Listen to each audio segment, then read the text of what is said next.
Yeah, so and I would tell you, the bunting in softball has dropped off dramatically. Now that almost everybody can hit a home run with the size fences and the technology of the bats, a lot of bunting has gone away. And I'm one of the biggest. I hate sacrifice bunting more than anybody. I'm in that world. But I will tell you, if you watched me coach high school baseball, we won so many games, and I had a lot of success because we bunted all the time.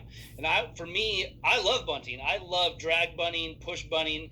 I think anytime that you can put pressure on the defense and make them make mistakes, same thing.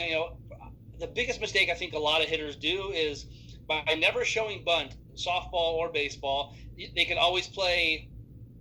They can always play back. They can always. But if you show drag bunt or push bunt every once in a while, and the infield's always playing in because they're worried you're going to bunt, that adds 50 points to your batting average just by having the infield, in all the time on you or not knowing what you're going to do. So, to me, good hitters and good offensive players have the tools to push bunt, drag bunt. They're able to bunt if they need to, and just by having that tool. So I hate to see that tool go away from a lot of people. Mm-hmm. And like I said, I've won a lot of games by defenses who don't practice it enough and being able to break down a defense by bunting. And like I said, I'm not a huge fan of sacrifice bunting, like with a runner on first with no outs, but in college softball, we learned a few years ago, and I hate to throw her under the bus, but Kelly Barnhill, University of Florida, one of the best pitchers in the last 15 years of softball. And if you look at her stats, and I'll tell you what, just to give her some praise, when I was in South Carolina, we went over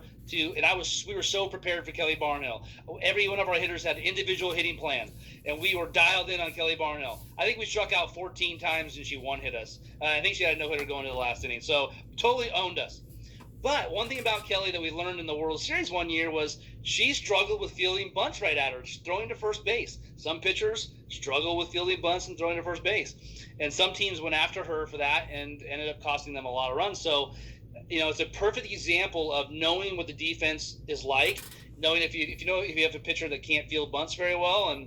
And so for me, if I know the pitcher can't field a bunt and throw very well, to take bunting out of your game is foolish. You want to go right after those players. If you see a third baseman that's slow-footed or has a bad arm, you feel like you can expose them. And for me, coaching baseball these years, one of my favorite plays in baseball is a 2-out, nobody on, drag bunt to third base. When they're not expecting it, they're playing back. They would never sit on it and seeing a really good drag bunt down third base to get things going, a 2-out rally. And so, I'm all in the no bunting group, but I will say that it has a lot of value if you do it right.